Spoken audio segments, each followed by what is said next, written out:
រៀបសួរខ្ញុំបាទឈ្មោះឆុនវ៉េន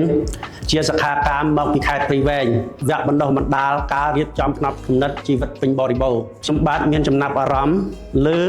មេរៀនរូបិយប័ណ្ណជីវិតហើយមេរៀនទាំងនេះយកមកអភិវឌ្ឍខ្លួនឯងហើយជាចុងក្រោយខ្ញុំសូមថ្លែងអំណរគុណដល់អង្គការសាស្ត្រាចារ្យបណ្ឌិតសាងអៀបព្រមទាំងគណៈចាត់តាំងកម្មវិធីហើយនិងសខាកាមទាំងអស់ដែលបានចូលរួមហើយជាពិសេសសូមថ្លែងអំណរគុណដល់សាស្ត្រាចារ្យបណ្ឌិតចនី ដែលបានបង្រៀនវគ្គបណ្ដុះបណ្ដាលដល់រូបខ្ញុំបាទព្រមទាំងសខាកាមទាំងអស់សូមគោរពជូនពរដល់លោកសាស្ត្រាចារ្យបណ្ឌិតចនី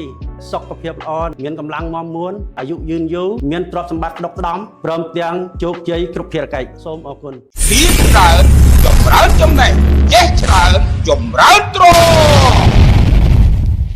នាំមកជូនដល់